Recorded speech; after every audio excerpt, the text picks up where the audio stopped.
12ஆம் வகுப்பு கணிதம் சாப்டர் 8 வகையீடுகள் மற்றும் பகுதி வகைக்கெழுக்கள். அதில் பயிற்சி 8.4ல் ரெண்டாவது கணக்கில் சப்டிவிஷன் 2. எஃப் என்ன கொடுத்துருக்காங்க? tan inverse of x/y. முதல்ல என்ன செய்யணும்? எக்ஸை பொறுத்து பகுதி வகையிடல். எக்ஸை பொறுத்து செய்யும்போது tan inverse of xனா 1/1 + x² வரும். 1 + 1 + x². எக்ஸ் இருந்ததுன்னா x². இங்கே x/y இருக்கிறதுனால அப்படியே அதோட ஸ்கொயர் x²/y². tan இன்வர்ஸுக்கு வகையிடல் முடிஞ்சுது. அடுத்தது x/y இருக்கு இல்லையா? x/y வந்து எக்ஸை பொறுத்து வகைப்படுத்தும் போது நல்லா கவனிச்சிங்க, எக்ஸை பொறுத்து வகைப்படுத்தும் போது 1/y அப்படிங்கிறது கான்ஸ்டன்ட். அதனால் 1/y அப்படியே தான் இருக்கும். ஆனால் எக்ஸுங்கிறத வகைப்படுத்தும் போது நமக்கு என்ன வரும்னா 1ன்னு வரும். அதனால் அதை எழுத வேண்டாம். இது fx. அடுத்தது இதே உறுப்பை இன்னும் கொஞ்சம் சுருக்கிப்போம். = 1/, இங்கே கீழே இருக்கிறதுக்கு மீசிமை வந்து y² எடுத்துக்கிட்டு குறுக்க பெருக்கணும்னா y² + x², y² + x² into 1/yன்னு இருக்கும். அதாவது இந்த 1/y இந்த y² தலைகளை போட்டு பெருக்கிறப்ப y² மேலே வந்துடும், கீழே வந்து y² + x²ன்னு இருக்கும். அடுத்தது இன்னும் ஒரே ஒரு லைன், இந்த y இதில் ஒரு y கேன்சல் பண்ணிட்டா மிச்சம் மேலே ஒரு y இருக்கும், கீழே வந்து x² + y²ன்னு இருக்கும். இதுதான் என்னன்னா fx, எக்ஸோட பகுதி வகையிடல். அடுத்தது இதே போல் இந்த எஃப்பை ஒய்யை பொறுத்து பகுதி வகைப்படுத்த போகிறோம். ஒய்யை பொறுத்து பகுதி வகைப்படுத்தும் போது tan inverse of xக்கு அதே போல் 1/1 + x² தான் வரும். x²னா என்னென்னா x²/y². அடுத்தது tan inverseக்கு முடிஞ்சிடுச்சு. அடுத்தது x/yயை வந்து எதை பொறுத்து? ஒய்யை பொறுத்து. அதனால் இங்கே எக்ஸு கான்ஸ்டன்ட். மீதி என்ன இருக்குது? 1/y. ஒய்யை பொறுத்து தானே வகைப்படுத்துகிறோம். 1/yக்கு வகையிடல் என்னென்னா -1/y². இதை கொஞ்சம் சுருக்கிக்கும். = இதுக்கு மீசியம் எடுத்தால் என்ன வரும்? y². அப்படியே குறுக்க பெருக்கிட்டோம்னா y² + x². மேலே வந்து -x/y²ன்னு இருக்குது. அடுத்த லைனில் இங்கே இருக்கிறத தலைகளை போட்டு பெருக்கிறோம். அப்போ y² மேலே வந்துடும், கீழே வந்து x² + y² இருக்கும். இந்த இடத்துல -x/y²ன்னு இருக்கும்.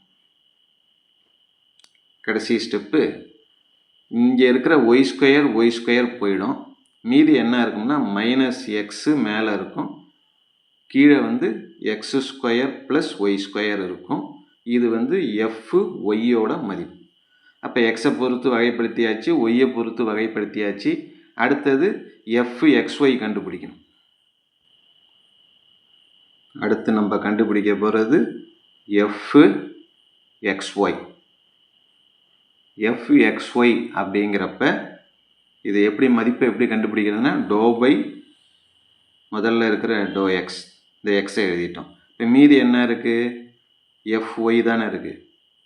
எக்ஸை எழுதியாச்சு, மீதி fy இருக்குது. அதாவது fyயை வந்து எக்ஸை பொறுத்து வகைப்படுத்தணும். fyங்கிறது இருக்குது, இதை வந்து எக்ஸை பொறுத்து வகைப்படுத்தணும். எக்ஸை பொறுத்து வகைப்படுத்தும் போது மேலேயும் எக்ஸ் இருக்குது, கீழேயும் எக்ஸ் இருக்குது.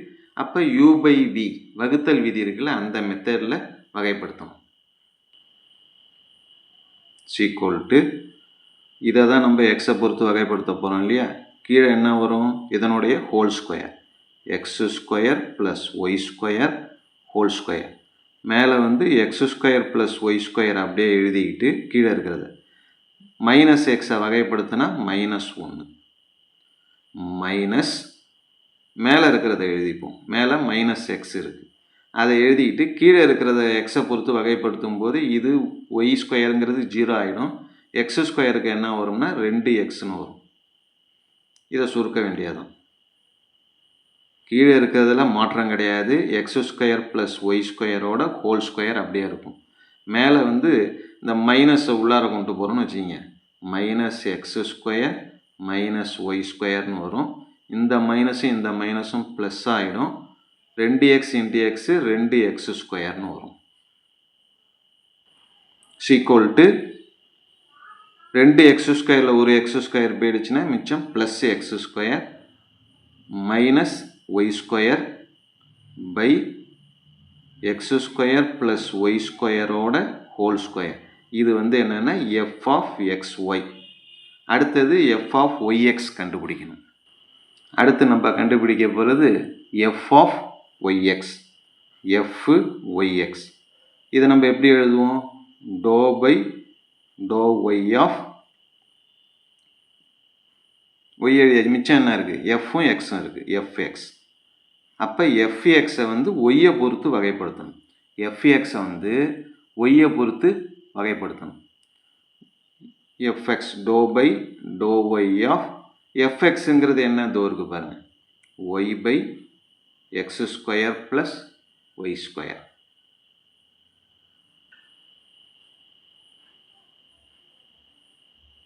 ஒய்யை பொறுத்து வகைப்படுத்தும் போது கீழே இருக்கிற உறுப்போட square x square plus y square அதனுடைய ஹோல் ஸ்கொயர்.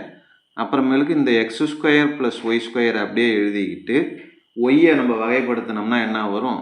1 வரும். ஏன்னா இப்போ நம்ம ஒய்யை பொறுத்து தான் வகைப்படுத்துகிறோம். மைனஸ் இந்த ஒய்யை அப்படியே எழுதிக்கிட்டு கீழே இருக்கிறத வந்து ஒய்யை பொறுத்து வகைப்படுத்தும் போது எக்ஸ் ஸ்கொயர் 0 ஆகிடும். ஒய் ஸ்கொயருக்கு மட்டும் நமக்கு என்ன வரும்னா 2 ஒய்னு வரும். இதை கொஞ்சம் சுருக்கணும்னா மேலே x square plus y square minus 2 y square minus 2 y square கீழே அப்படியே தான் இருக்கும். Whole power. அடுத்தது கீழே இருக்கிறது அப்படியே தான் இருக்கும். X square y square whole square. மேலே வந்து எக்ஸ் ஸ்கொயர் அப்படியே இருக்குது. மைனஸ் 2 ஒய் ஸ்கொயரில் ஒரு ஒய் ஸ்கொயர் போயிடுச்சுன்னா மைனஸ் ஒய் ஸ்கொயர்னு வரும். இது வந்து என்னென்னா எஃப் ஆஃப் ஒய்எக்ஸோட மதிப்பு. எஃப் ஆஃப் ஒய்எக்ஸோட மதிப்பு x square minus y square by x square plus y square whole square y x. F of x y மதிப்பு என்ன வருதுன்னு பாருங்கள். எஃப் ஆஃப் எக்ஸ்ஒய் என்ன வருதுன்னா அதே தான் வருது. X square minus y square by x square plus y square whole square. அதனால் நம்ம கணக்கில் கேட்டிருக்கிறதுபடி f of x y is equal to f of y x அப்படிங்கிறது நிறுவப்பட்டது. அவ்வளோதான். ஓகே.